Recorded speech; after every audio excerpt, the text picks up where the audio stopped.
여러분은 지금까지 신앙생활하면서 기도응답을 얼마나 받았습니까? 조지 뮬러라는 사람은 평생 5만 번 이상 기도응답을 받았다고 합니다. 하루에 몇 번씩 받았는지도 모르겠죠. 그 정도 받았으면. 그렇다면은 이 응답받는 기도의 비결이 궁금하지 않습니까? 더구나 현재 예수님을 믿는 것 때문에 힘들고 어려운 때를 보내는 그러한 경우에는 더 내가 드리는 기도가 응답되기를 간절히 원할 것입니다. 사실 이 말씀을 예배 때마다 듣고 설교를 듣는데 혹은 주중에 말씀을 묵상하면서 말씀을 읽을 때 피부에 와닿지 않는 경우들도 많이 있습니다.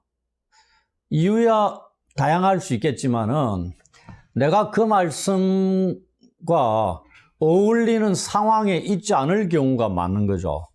핍박과 환난 가운데 있을 때 위로의 말씀을 읽으면은 눈물 나겠죠. 위로가 되고 큰 힘이 되고 그런 사람들은 복음 때문에 예수님 때문에 죽음의 위기에 처하고 있는 그런 자들일 수 있는 경우도 많습니다.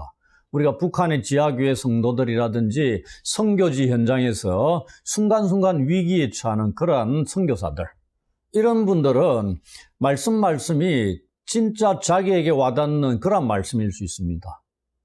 그럴 때 그들이 이 말씀을 붙들고 하나님 앞에 얼마나 간절히 기도하겠느냐 이거죠. 그냥 습관을 쫓아 밍숭맹숭 기도하는 것이 아니고 기도해서 하나님 도우지 하시면 살 수 없는 그러한 상황이 있는 자들은 이 말씀이 진짜 피부에 와닿을 수 있습니다. 마찬가지로 내가 복음을 따라 바르게 살게 되면은 세상에서 어려움이 많을 수 있습니다. 세상 사람들이 예수님을 제대로 믿는 자들을 핍박하고 괴롭히는 일들이 많이 일어날 수 있다는 얘기입니다. 근데 나에게 어려움이 전혀 없는 경우는 신앙생활을 잘해서 하나님이 도우셔서 그럴 수도 있고 내가 말씀대로 제대로 살지 못하는 상황에 있을 수도 있다는 얘기입니다. 세상과 그냥 동화되어 가는 경우에 있어서 어려움이 없을 수도 있다는 얘기입니다. 잘 점검해 보셔야 되는 거죠. 내가 만약에 세상과 동화되어 가고 있다 그러면 이런 말씀들을 들을 때 도전을 받아야 되는 거죠. 그리고 말씀에 순종하고 돌아서는 일들이 필요하다는 얘기입니다. 우리는 이러한 경우에 과연 기도와 기도 응답에 대해서 과연 예수님께서 제자들에게 어떠한 말씀들을 하시며 교훈을 주고 계시는가, 이런 것들을 살펴봐야 됩니다. 그것에 대한 내용이 오늘 본문의 내용입니다. 동시에 이것은 다시 오실 예수님께서 우리에게 기대하고 보고 싶어 하시는 모습이 어떠한 것인가를 알려주고 있는 말씀이기도 합니다. 첫 구절과 마지막 구절을 통해서 그렇게 확인을 하게 될 것입니다. 과연 본문에서 기도와 주님께서 우리에게 기대하시고 보고 싶어 하시는 마지막 때 삶의 자세가 어떠한 것인가, 그것을 가르치고 있는 말씀을 살펴보도록 하겠습니다. 이 말씀에 대해서 바르게 아는 것은 이 악한 세상, 우리가 사는 세상은 악한 세상입니다. 이 세상에서 우리의 기도와 믿음 생활에 큰 힘이 된다는 말씀입니다. 이 말씀을 통해서 많은 유익이 있기를 바랍니다. 1절을 보시면은 본문의 배경 역할을 하는 구절로 생각할 수 있습니다. 예수님께서 제자들에게 비유를 말씀하시는 목적이 무엇인가를 언급하고 있는 구절입니다. 보시면은 항상 기도하고 낙심하지 말아야 할 것을 알려주기 위함이다. 왜 항상 기도하고 낙심하지 말아야 할 것이냐?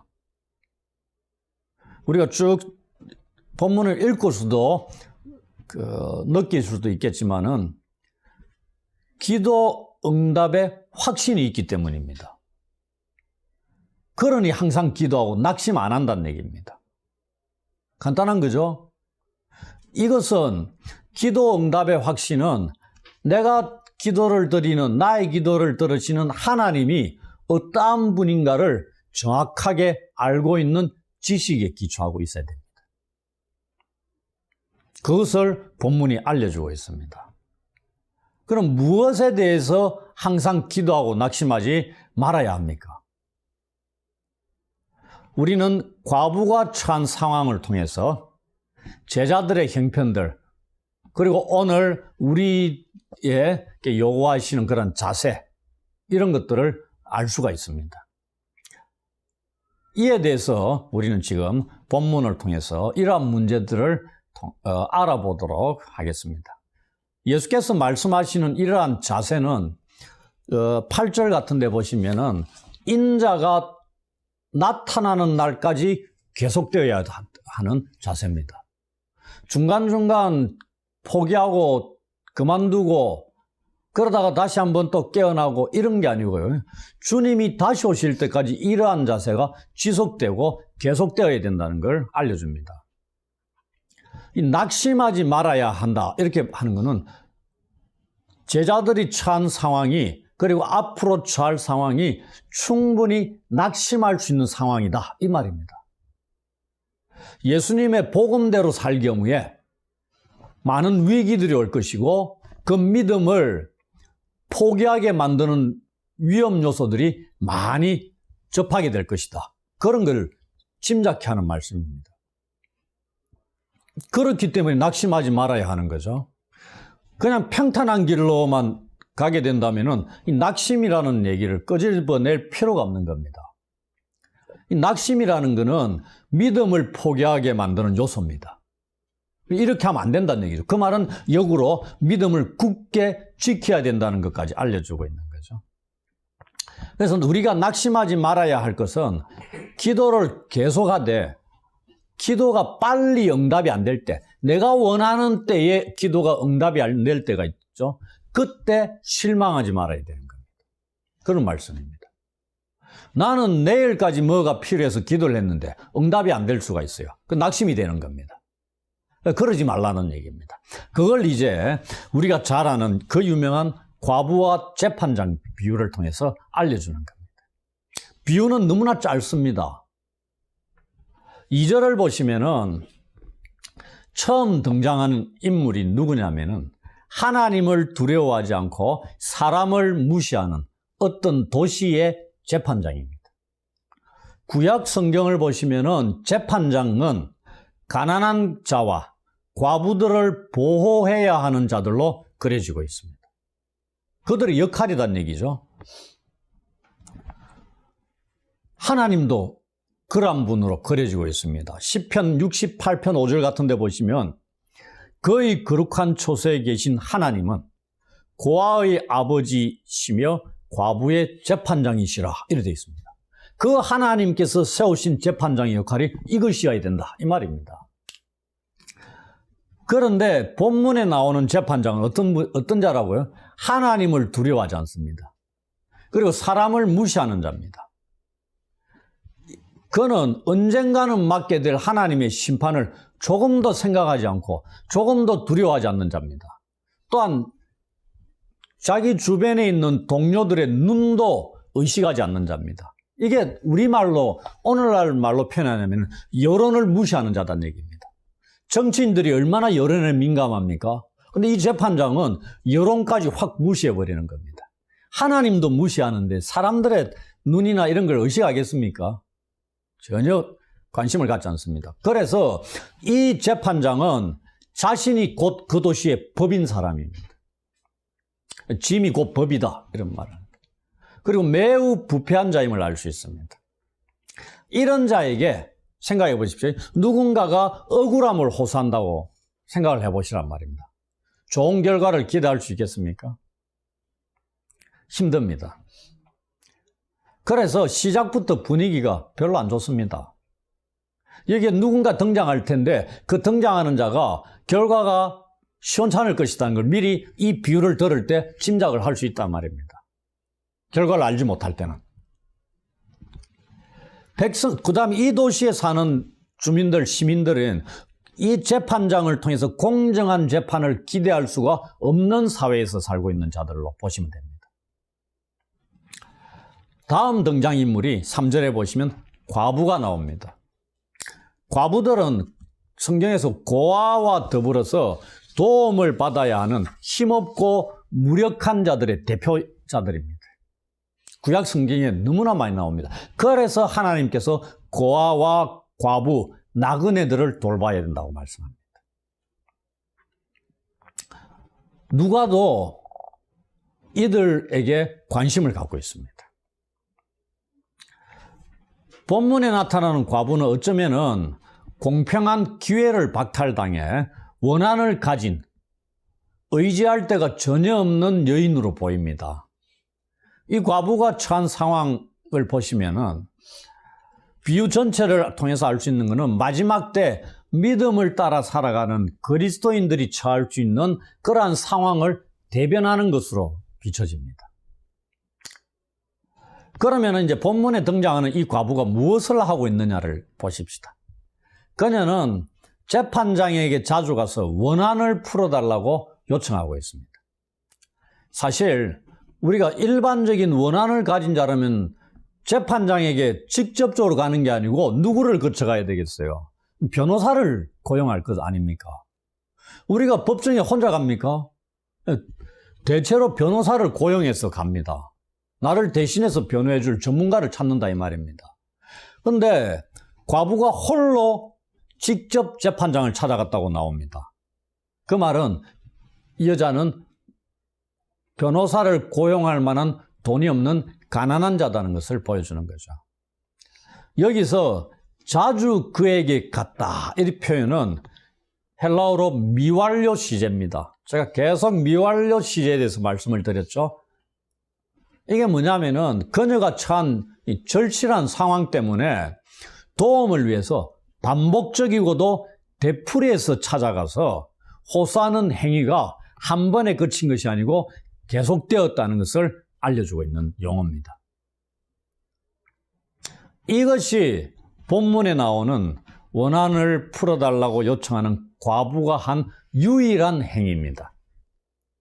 그녀는 백도 없어요. 재판장에게 뇌물로 줄 돈도 없습니다. 변호사를 고용할 돈은 더더구나 없고요. 그럼에도 불구하고 과부가 믿을 수 있는 유일한 것이 뭐였죠? 도시의 재판장뿐이었습니다. 아무리 그가 하나님 무시하고 사람들 여론을 전혀 신경 안 쓰더라도 이 과부가 믿을 자는 재판장밖에 없습니다. 어디 가서 하소연을 하겠어요? 그래서 재판장을 찾아가는 겁니다. 그래서 계속해서 날마다 늘 찾아갔던 겁니다. 그러나 결론적으로 이 과부의 유일한 이 행위가 그녀가 할 수 있는 가장 강력한 것이었음을 알 수 있습니다. 그녀가 재판장에게 찾아가서 무엇을 하고 있죠? 이 3절을 한번 보십시오. 그녀는 재판장을 찾아가서 내 원수에 대한 나의 원한을 풀어주소서라고 간청했습니다. 그녀는 원수를 죽여달라고 요청한 게 아니죠. 자신이 원수로 인해 잃어버렸던 권리를 되찾아달라고 요청하고 있는 겁니다. 재판장을 통해서 공의가 실행되기를 원했던 거란 얘기입니다. 왜? 이것은 재판장이 해야 할 일이었기 때문입니다. 우리가 시편 82편 2절로 4절 보시면은 너희가 불공평한 판단을 하며 악인의 납보기를 언제까지 하려느냐? 가난한 자와 고아를 위하여 판단하며 곤란한 자와 빈궁한 자에게 공의를 베풀지며 가난한 자와 궁핍한 자를 구원하여 악인들의 손에서 건질지니라 이런 말씀이 있습니다. 재판장의 역할이 이것이란 얘기입니다. 그래서 과부가 재판장을 찾아갔습니다. 이제 이러한 과부의 행위에 대해서 하나님도 두려워하지 않고 사람도 무시하는 재판장이 어떠한 반응을 보이고 있는가 너무나 궁금합니다. 당연히 우리가 생각할 때 씨도 안 먹혔을 것이다. 과부의 요청이. 실제 그랬습니다. 처음에 과부의 요청을 듣지도 않았습니다. 이 재판장이 일정 기간 거절하고 듣지 않으면 과부가 포기하고 오지 않을 것으로 생각 당연히 했겠죠. 아니면 어디 가가 뇌물이라도 구해와가지고 자기에게 갖다 바치든지 이렇게 하리라고 생각을 했을 수도 있습니다. 불의한 재판관이기 때문에. 그 정당한 방법으로 과부가 찾아올 때 제대로 해주겠습니까? 아무것도 기대할 게 없는 과부를 통해서. 그런데 이 과부는 낙심을 하지 않았다 되어 있습니다. 계속해서 재판장을 찾아갑니다. 오늘 갔다가 안 되면 또 내일 가는 겁니다. 과부가 할 일이 있습니까? 지금 이 원한 푸는 거 외에 더 중요한 게 있습니까? 그러니 오늘 갔다 거절당하면 또 내일 가는 겁니다. 또 안 되면 그 다음날 또 가는 겁니다. 그럼 매일 가는 거, 그 일만 반복해서 계속적으로 하면 되는 겁니다. 그러다 보니 재판장이 고민에 빠지는 겁니다. 그러면서 재판장이 속으로 혼잣말을 합니다. 4절, 5절을 한번 보십시오. 내가 하나님을 두려워하지 않고 사람을 무시하나 이 과부가 나를 번거롭게 하니 내가 그 원한을 풀어주리라. 그렇지 않으면 늘 와서 나를 괴롭게 하리라. 재판장의 생각이, 마음이 확 바뀌었습니다. 과부가 한 건 뭐 있습니까? 매일 와가지고 원한 풀어달라고 요청하는 것밖에 없습니다. 뇌물을 갖다 바쳤습니까? 변호사를 대동해가지고 정당하게 요구하는 게 있습니까? 아무것도 없어요. 그런데 재판장의 생각이 바뀌었습니다. 무엇 때문이죠? 이유는 하나밖에 없습니다. 자기가 과부의 원한을 풀어주지 않으면 과부가 매일 와서 자신을 번거롭게 할 것이다. 이렇게 되어 있습니다. 이 번거롭게 한다는 걸 쉽게 풀어서 말씀을 드리면 뭐냐면 진절머리가 나도록 피곤하게 구는 겁니다. 그렇게 해서 괴롭게 할 것이기 때문에 마음을 바꿨다 이 말입니다. 의지할 데 없는 과부의 끈질김에 결국 원한을 풀어주기로 생각했다 이 말입니다. 아무 보잘것없는 과부가 하나님도 두려워하지 않고 사람들도 무시하던 재판장의 생각을 무너뜨린 겁니다. 우리가 생각할 수 없는 일이 벌어지고 있는 겁니다. 이 비유를 듣고 있던 제자들도 당연히 처음에 어느 정도 가다가 과부가 포기했을 것이라고 생각을 했을 겁니다. 아니라면 재판장이, 저러한 불의한 재판장은 끝까지 과부의 요청을 무시하고 들어주지 않았을 것이다. 이런 생각을 했을 텐데. 그러나 결과가 어떻게 되었죠? 모두의 예상과는 빗나가 버렸습니다. 과부가 이겼습니다. 그는 단 한 가지, 즉 끈질김이 재판장의 마음을 움직인 겁니다. 과부는 재판장으로부터 응답을 받기 전에는 결코 낙심하지도 않고 포기하지도 않았던 겁니다. 이 재판장은 과부가 계속 찾아오는 것이 자기 자신을 괴롭게 하는 것으로 생각했습니다. 이걸 견딜 수 없었던 겁니다. 과연 이것이 어느 정도의 괴로움이길래 재판장이 견딜 수 없었을까요? 이 괴롭게 하다, 이 헬라어는 권투 경기에서 유리한 단어랍니다. 그 문자적으로 누군가의 눈 아래, 눈두덩을 때려가지고 시퍼렇게 멍들게 하여 앞을 못 볼 지경으로 만드는 겁니다.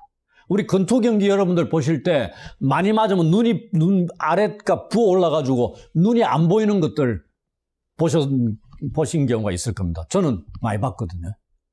한쪽을 많이 주먹으로 맞게 되면은 눈이 감깁니다. 부어가지고.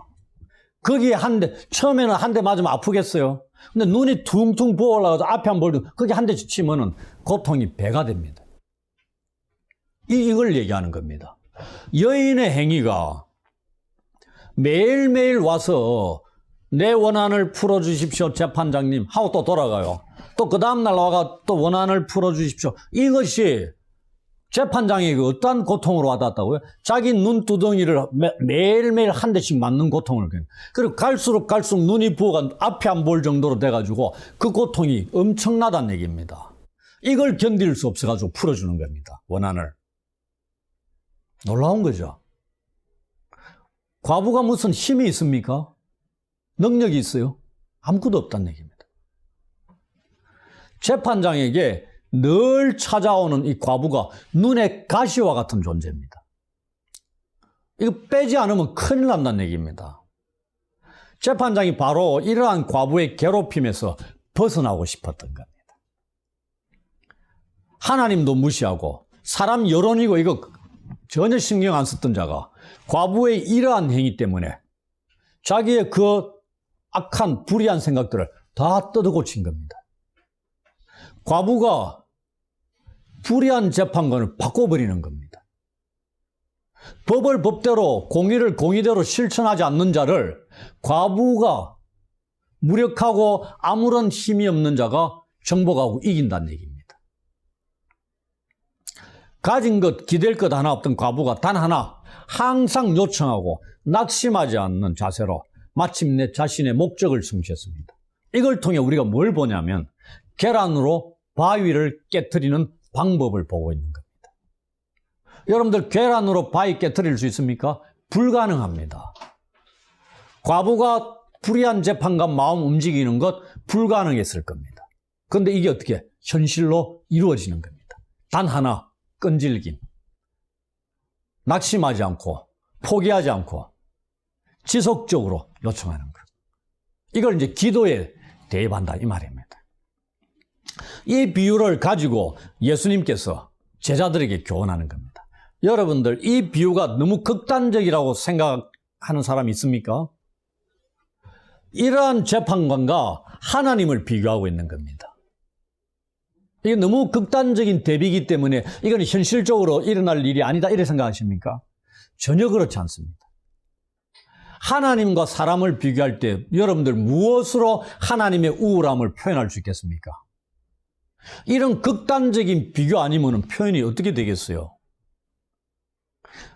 이거 아니면 하나님을 하나님답게 표현할 길이 없습니다.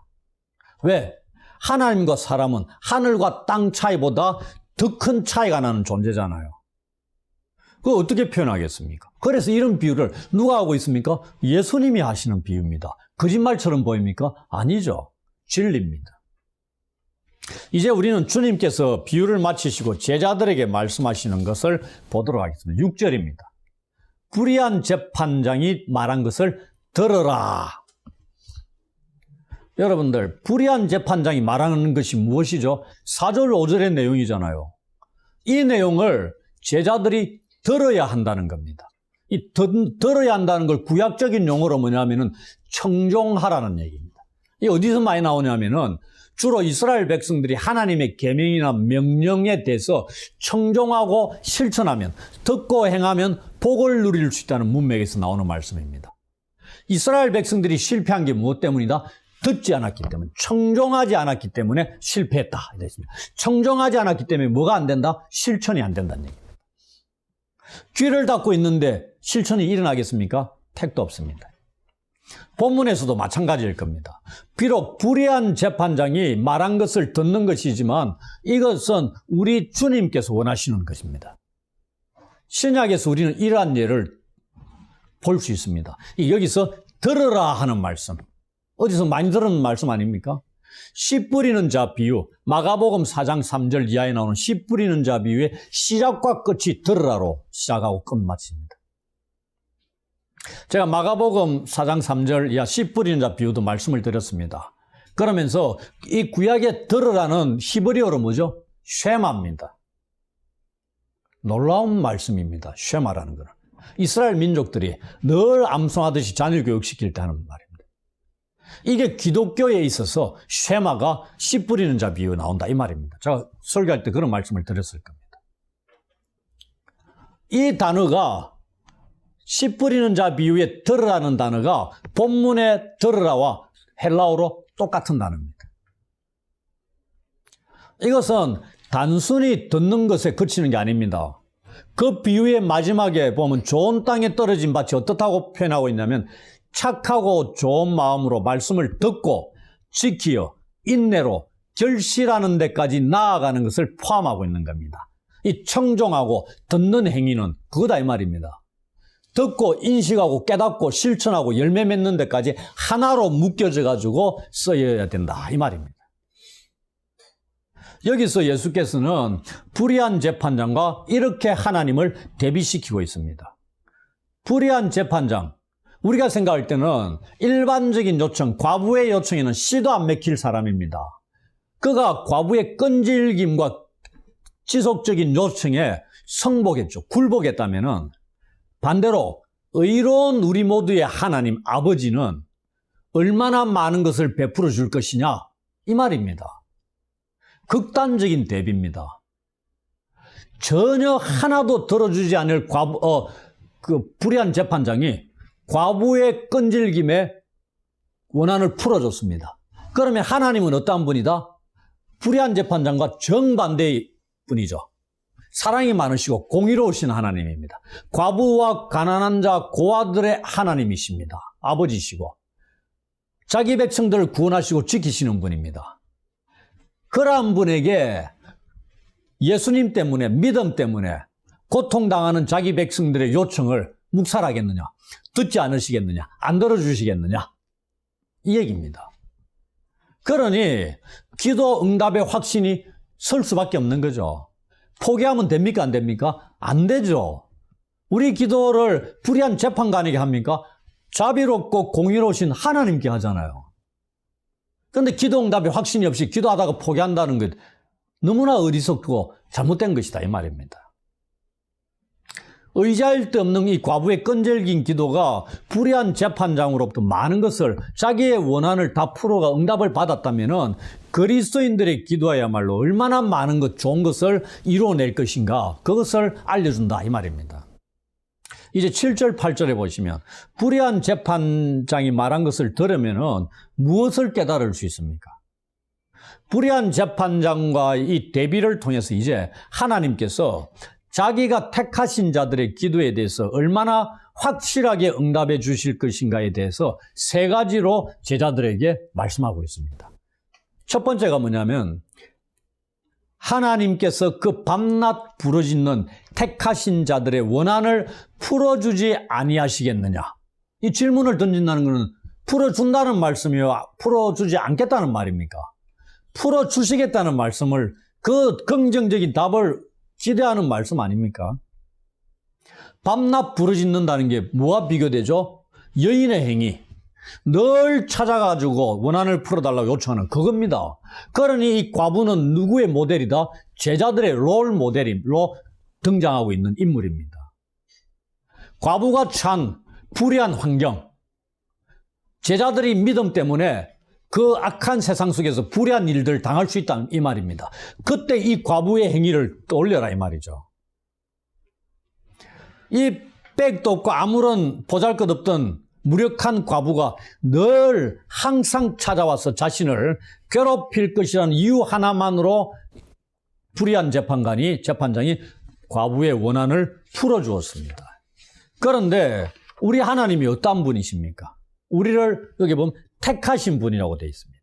그리고 우리의 아버지가 되시는 분입니다. 재판장하고 과부의 관계와는 차원이 다르죠. 이 둘이 무슨 관계가 있습니까? 아무런 관계가 없는 자입니다. 재판장이 들어줘야 될 의무가 없는 그런 여인일 수 있습니다. 그런데 우리와 하나님과의 관계는 아버지와 자녀의 관계입니다. 그리고 사랑이 풍성하고 공의로우신 분입니다.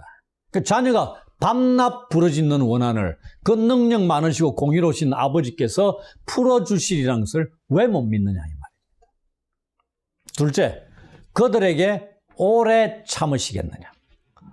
이 말 여러분들은 쉽게 무슨 뜻인지 알겠습니까? 오래 참는다는 얘기입니까? 안 참는다는 얘기입니까? 안 참는다는 얘기입니다. 그런데 이 구절이 수수께끼 같은 구절로 신학자들에게 골머리를 싸매게 했던 구절입니다. 그래서 이 구절의 의미를 정리하면은 대충 정리하는데 이 구절을 12가지 의미로 다양하게 해석하고 있습니다. 수도 없이 많은 신학자들이. 근데 우리는 그걸 알 필요 없습니다. 흐름이나 본문 보면은 그들에게 오래 참으시겠느냐. 결론은 뭐예요?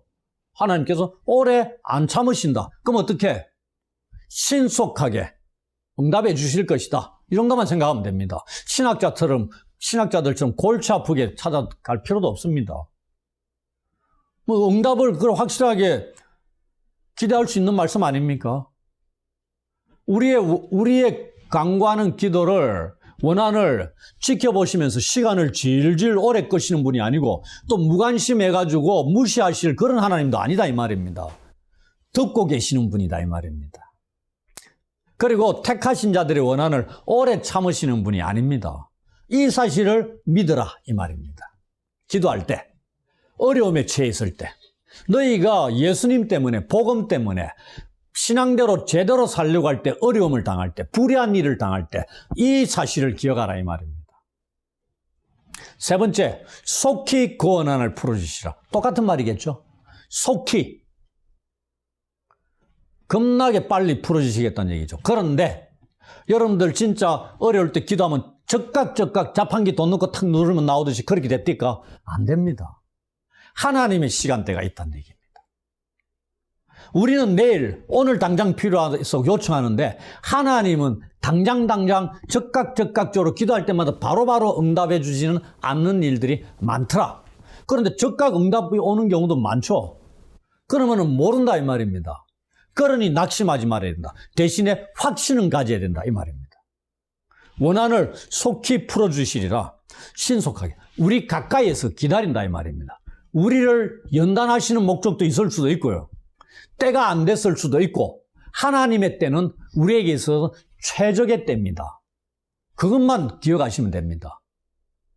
그러니 아버지의 뜻이 이루어지기를 기도해야 되지 내 요구대로 이루어지기를 요구할 때, 내 욕심대로 요구할 때 그것이 이루어지지 않으니까 낙심한다 이 말입니다. 근데 아버지의 뜻이 이루어지기를 요청할 때 우리가 낙심할 필요가 없는 거죠. 우리 주님께서는 제자들에게 주시고자 하는 주님께서 하시는 말씀의 핵심이 바로 이겁니다.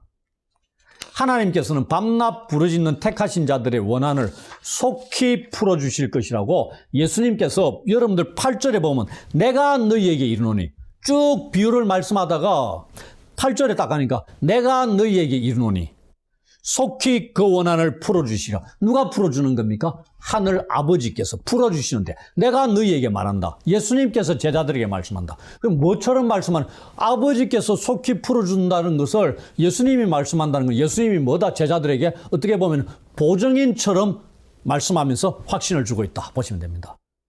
보증인 자격이 됩니까? 안 됩니까? 예수님이. 충분하죠. 그런 입장에서 말씀하는 겁니다.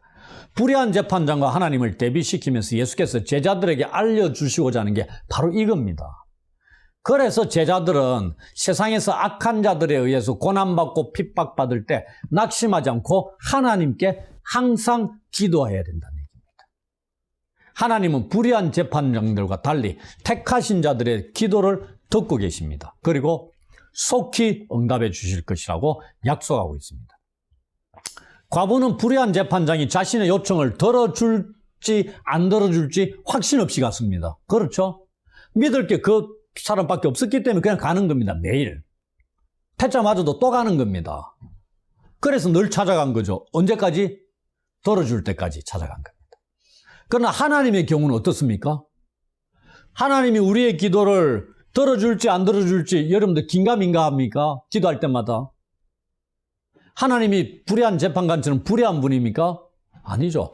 공의로우신 하나님입니다. 자기 백성들의 원한을 들으시고 속히 풀어주시는 분이라고 나와 있습니다.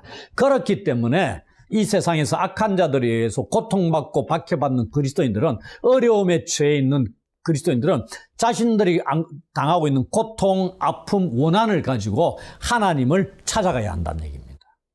사람들에게 복수하면 안 된다는 얘기입니다.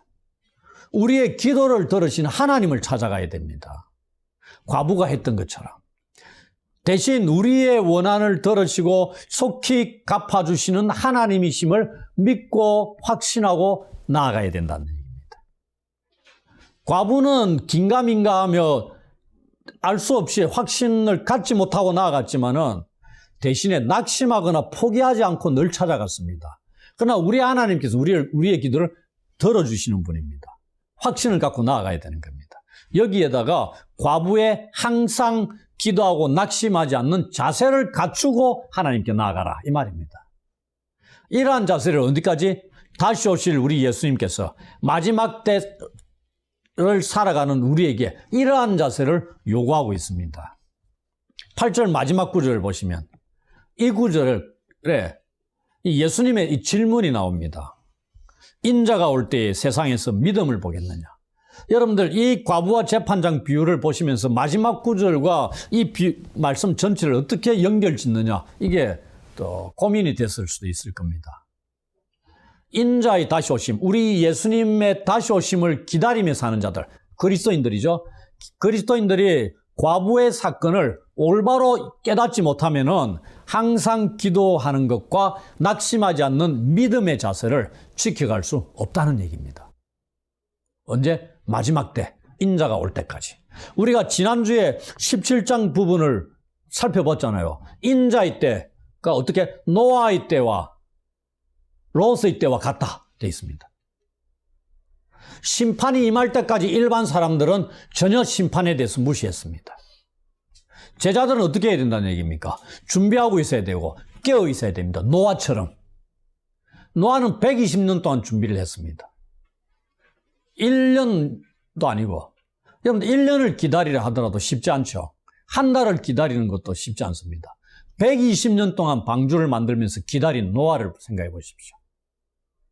그러니 의인이란, 그 당대의 유일한 의인으로 보시면 됩니다. 그러니 그와 그의 가족들만 구원을 입은 겁니다. 전 세계 모든 자들이 다 멸망을 당했을 때 노아 가족들만 구원 얻은 거잖아요. 위대함이 거기에 있는 겁니다. 그래서 이 마지막 구절에서는 항상 기도해야 할 필요성이 무엇과 관련되고 있다고요?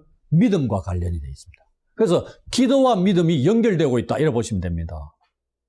예수님께서 하나님을 향해 그리스도인이 지녀야 할 이 삶의 모습으로 건면하고 있는 이 기도가 어떤 것이냐면 끈질긴 기도, 과부처럼 끈질긴 기도뿐만이 아니라 이 기도가 어떻게 믿음을 북돋아주는 기도여야 된다, 이 말입니다.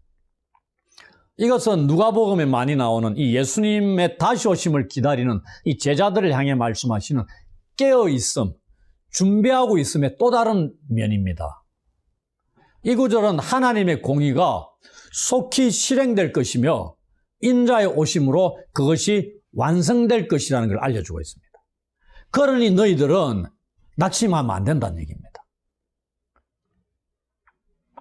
그래서 무엇을 요청하는, 이 1절에 나와 있는 항상 기도하고 낙심하지 말아야 된다는데 이 항상 기도하는 내용이 어떠한 것인가를 알 수 있습니까? 하나님의 공의가 실행되는 것.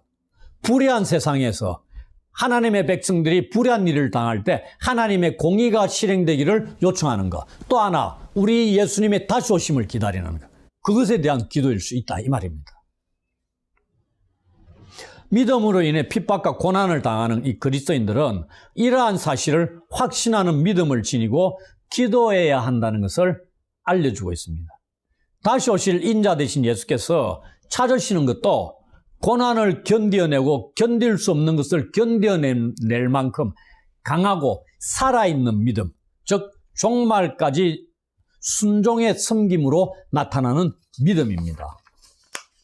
이제 말씀을 마무리하겠습니다. 우리는 본문의 말씀을 통해서 이 세상에서 믿음으로 살아가는 그리스도인들이 악한 자들에 의해서 고난과 어려움을 당할 때, 그리고 삶 속에서 하나님의 도움을 필요로 할 때 항상 기도하고 낙심하지 말아야 하는 것을 배웠습니다. 기도에 있어서 신실해야 된다는 얘기입니다. 예수님께서는 우리에게 왜 항상 기도하고 낙심하지 말라고 말씀하셨습니까? 그것은 마지막 구절에서 답을 하고 있습니다.